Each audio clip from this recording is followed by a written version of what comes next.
Cartoon Bells. વાહ છોટું હરણ, તું તો બહુ મહેનતુ છે. લાકડીઓ આટલી ભારે છે તોય તને જરા પણ ફરક નથી પડતો. બસ શું કહું, હું બહુ હિંમતવાળો છું. મને કશો ફરક નથી પડતો. કમર તૂટી રહી છે. બ્લુ વર્લ્ડ જંગલમાં બધા જ પક્ષી અને પશુ પોતપોતાના કામમાં લાગેલા હતા, પણ છોટું હરણ હંમેશની જેમ સૈર સપાટામાં લાગ્યો હતો. તેને રામુ હાથી જોવા મળ્યો, જે પોતાની પીઠ પર લાકડીનો ભારો લઈ જતો હતો. અરે રામુ હાથી, તું હાથી થઈને ગધેડાનું કામ કેમ કરે છે? આ લાકડી કમર ઉપર બાંધીને ક્યાં જઈ રહ્યો છે? અરે છોટું હરણ, તને ખબર નથી કે વરસાદની મોસમ નજીક છે. અરે નજીક છે તો શું થયું? વરસાદ આવશે તો નાહી લઈશું. તને યાદ નથી, આજે આપણે ગ્રીનલેન્ડ જંગલમાં ફરવા જવાનું છે. વાત નહાવાની નથી. મને વરસાદથી થનાર નુકસાન સામે એક મજબૂત ઘર જોઈએ, એટલે હું લાકડીઓ ભેગી કરી રહ્યો છું, જેથી વરસાદની ઋતુ આવતા પહેલા જ હું એક મજબૂત ઘર તૈયાર કરી શકું. શું બેકારની વાત કરે છે? અરે 2 મહિના પછી આવવાના વરસાદ માટે અત્યારથી આટલી ચિંતા? અરે એ બધું જોયું જવાશે. આ રીતે તું પણ બેફિકર રહી શકે છે. હું નથી ઈચ્છતો કે મારે મુશ્કેલીનો સામનો કરવો પડે. ફરવા તો પછી પણ જઈ શકીએ ને. અત્યારે ખાવા અને રહેવાનું તો વિચારીએ. આમ કહી રામુ હાથી આગળ વધ્યો. બેકાર. ચલો મિંકુ સસલાની પાસે જાઉં.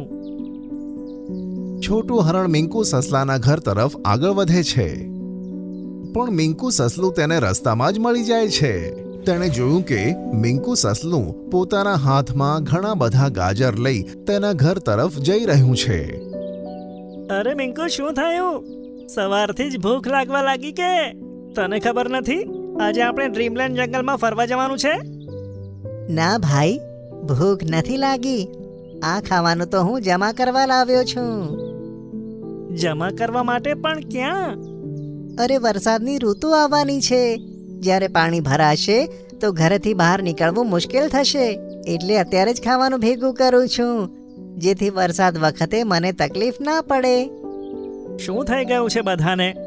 બધા વરસાદને કારણે હેરાન દેખાઈ રહ્યા છે. તે અકળાઈને આગળ વધ્યો અને જે પણ જાનવર પાસે જતો તે બધા જાનવર વરસાદની તૈયારીમાં લાગેલા હતા. છેલ્લે તે થાકીને પોતાની ગુફામાં પાછો આવે છે. છોડો, લાગે છે આજે ફરવાનું નસીબમાં જ નહોતું. કંઈ વાંધો નહીં, ફરવાનું તો કાલે થઈ જશે. અત્યારે મજાથી સૂઈ જાઉં. આમ કહીને તે આરામથી સૂઈ ગયો. સવારે તે જાગ્યો ત્યારે ફરીથી તે હાથી પાસે પહોંચી ગયો. અરે હાથી, ક્યાં જઈ રહ્યો છે? હું તો આજે પણ લાકડીઓ લેવા જઈ રહ્યો છું. હજુ તો મારે ઘણી લાકડીઓ ભેગી કરવાની છે.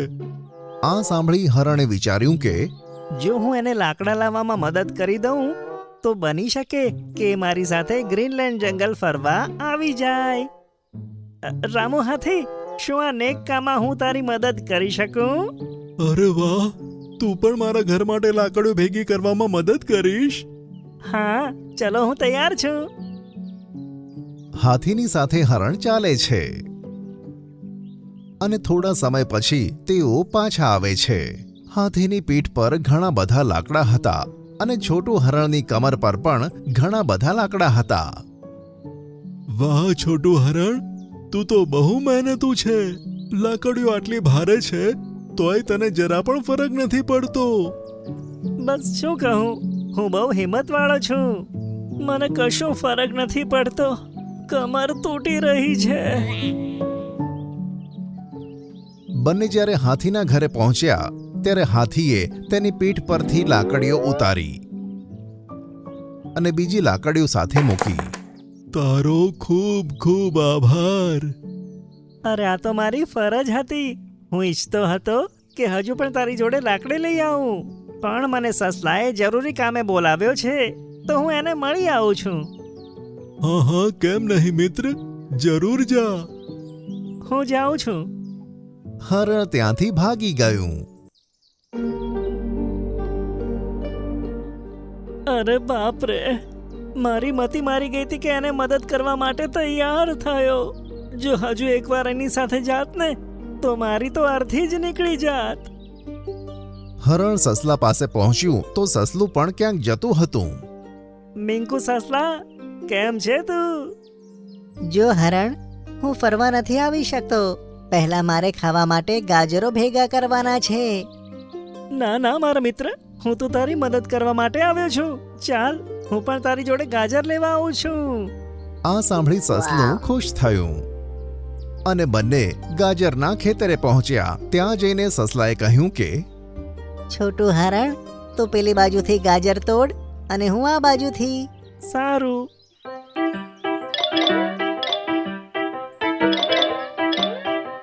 બંને જણાએ ગાજર તોડ્યા. સસલાએ કેટલાક ગાજર હરણની પીઠ પર બાંધ્યા અને પોતે પણ કેટલાક ગાજર લીધા. અરે ઊભો રે, હમણાં તને મજા ચખાવું છું. ખેતરનો માલિક આવ્યો અને હરણને 2 દંડા માર્યા. અરે મરી ગયો રે. આ હરણ અને સસલું એવા તો ભાગ્યા કે સીધા સસલાના દરમાં આવીને ઊભા રહ્યા. થેન્ક યુ હરણ. જો તું આજે મારી સાથે ના હોત ને તો એક પણ ગાજર હું ના લાવી શકત. કઈ વાંધો નહીં, આ તો મારી ફરજ હતી.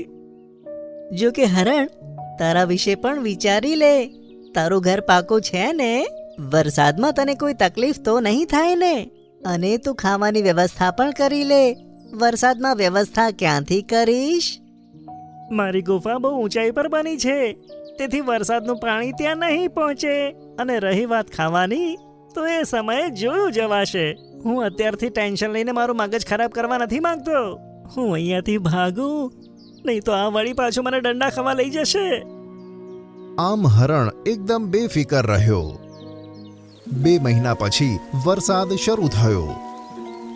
જંગલમાં બધે પાણી ભરાયું અને ઘણા બધા ઝાડ નષ્ટ થઈ ગયા. ખેતરમાં પણ પાણી ભરાયું. પણ હરણ તેની ગુફામાં બેસીને હસતું હતું.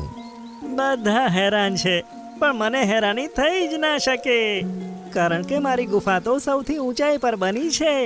ભલે આખા જંગલમાં પાણી ફેલાય, પણ મારી ગુફા સુધી પાણી પહોંચી જ નહીં શકે. એવામાં એને પાછળથી કંઈક અવાજ સંભળાયો. અરે, આ કેવો અવાજ છે? તેને પાછળ વળીને જોયું તો પાણીની એક લહેર તેની તરફ આવી રહી હતી. અરે, આ શું? મારી ગુફાની અંદર તો પાણી ગયું જ નથી. તો પછી આ પાણી અંદરથી કેવી રીતે આવે છે? તે વિચારતો જ હતો એવામાં એક મોટું પાણીનું વહેણ તેની ગુફામાં આવી ગયું અને વહેવા લાગ્યું. અરે બાપ રે, ભાગો!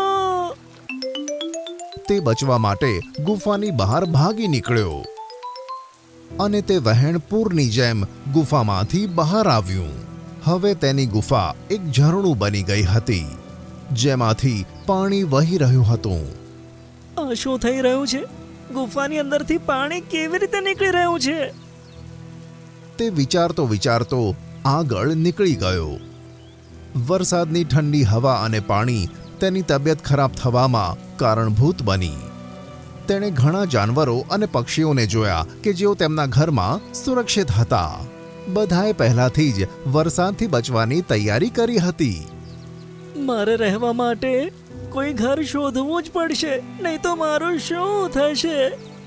તે ઘણા જાનવરો પાસે મદદ માટે ગયો, પણ કોઈએ તેની મદદ ના કરી. અને પછી તે સસલાની પાસે પહોંચ્યો.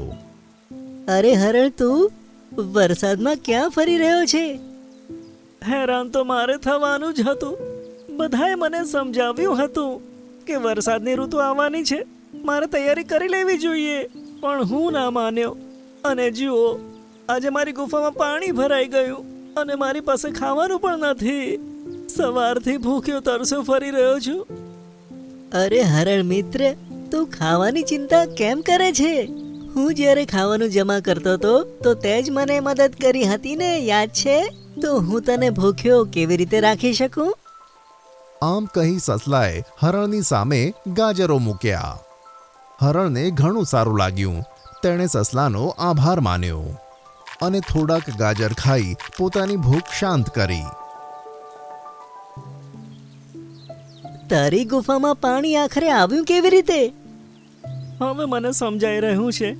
આમ તો મારી ગુફા છે ઊંચાઈ ઉપર, પણ એનું બીજું મોઢું જે પાછળવાળી નદી તરફ ખુલે છે, વરસાદના કારણે તે નદીનું સ્તર વધી ગયું હશે અને ત્યાંથી જ પાણી ગુફામાં આવી ગયું હશે.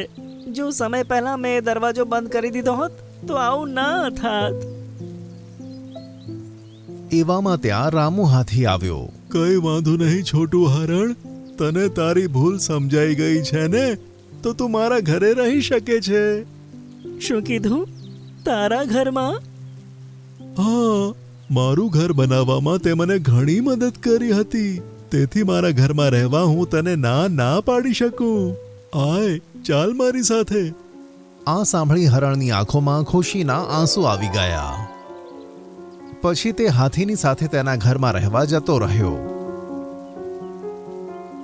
હાથીએ એક લાકડાનું મજબૂત ઘર તૈયાર કર્યું હતું કે જેમાં તેઓ બંને આરામથી રહી શકતા હતા. હિરણને હવે ખબર પડી ગઈ હતી.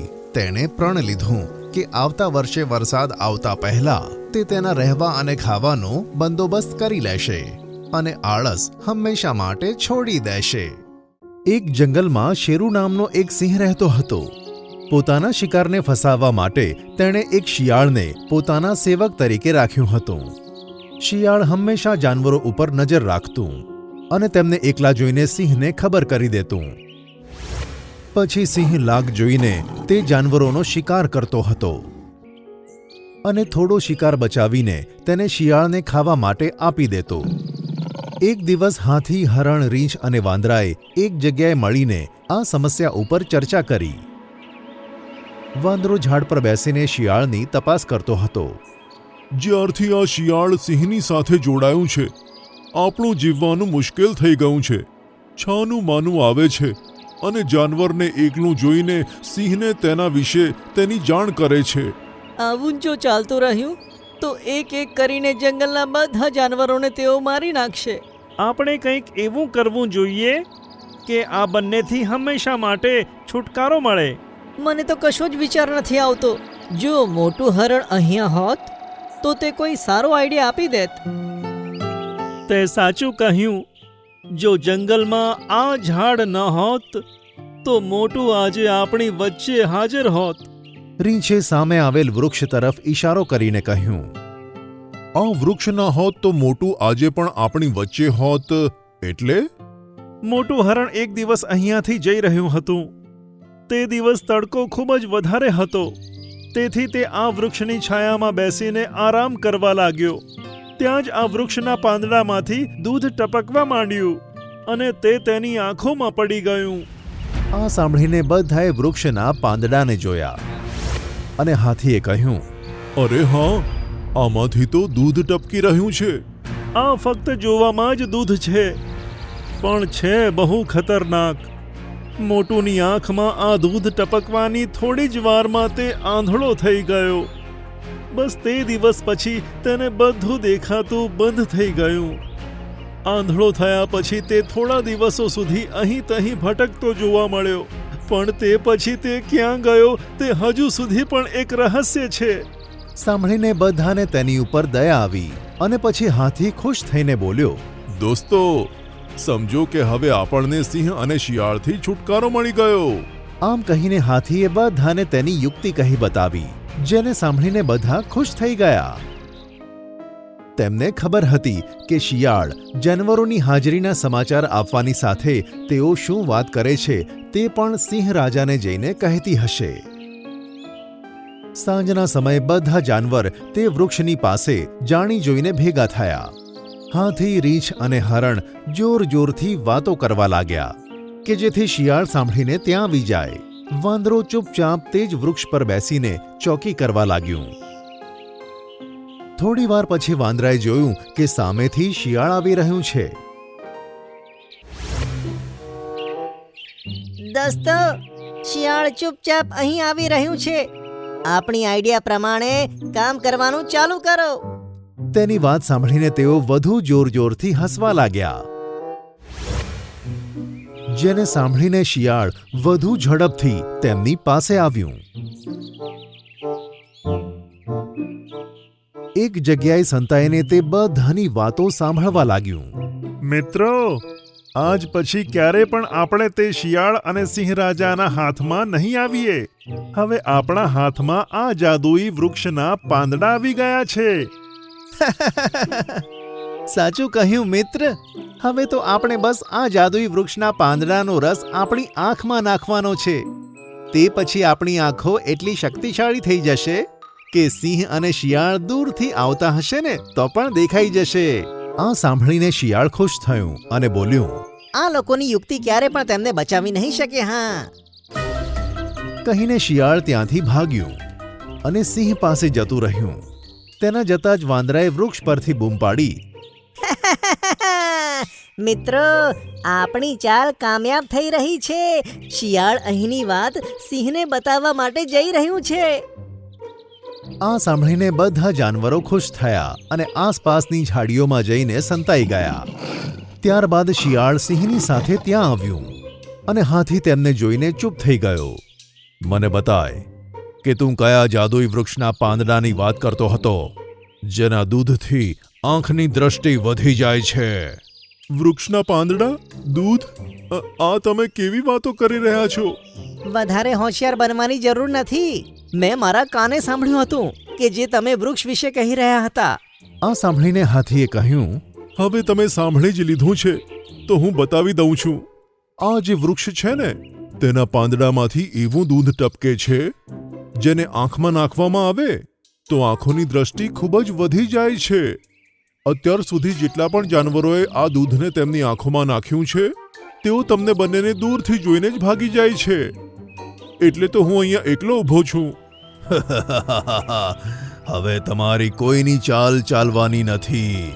હું આના દૂધને મારી આંખમાં પણ નાખીશ. પણ સિંહ રાજા, તમે તેને આંખોમાં કેવી રીતે નાખશો? તેની ડાળખી કેટલી ઊંચી છે અને તમે ત્યાં સુધી કેવી રીતે પહોંચશો? હું આ જંગલનો રાજા છું, સમજ્યો? આમ કહીને સિંહે વૃક્ષ પર બેઠેલા વાંદરાને કહ્યું, વાંદરા, જે વૃક્ષ પર તું બેઠો છે તેની એક ડાળખી તોડીને નીચે ફેંક. સાંભળીને વાંદરાએ માથું હલાવ્યું અને એક ડાળખી તોડીને નીચે ફેંકી. હાથી, હવે આના રસને મારી આંખમાં નાખવાનું કામ તારે કરવાનું છે.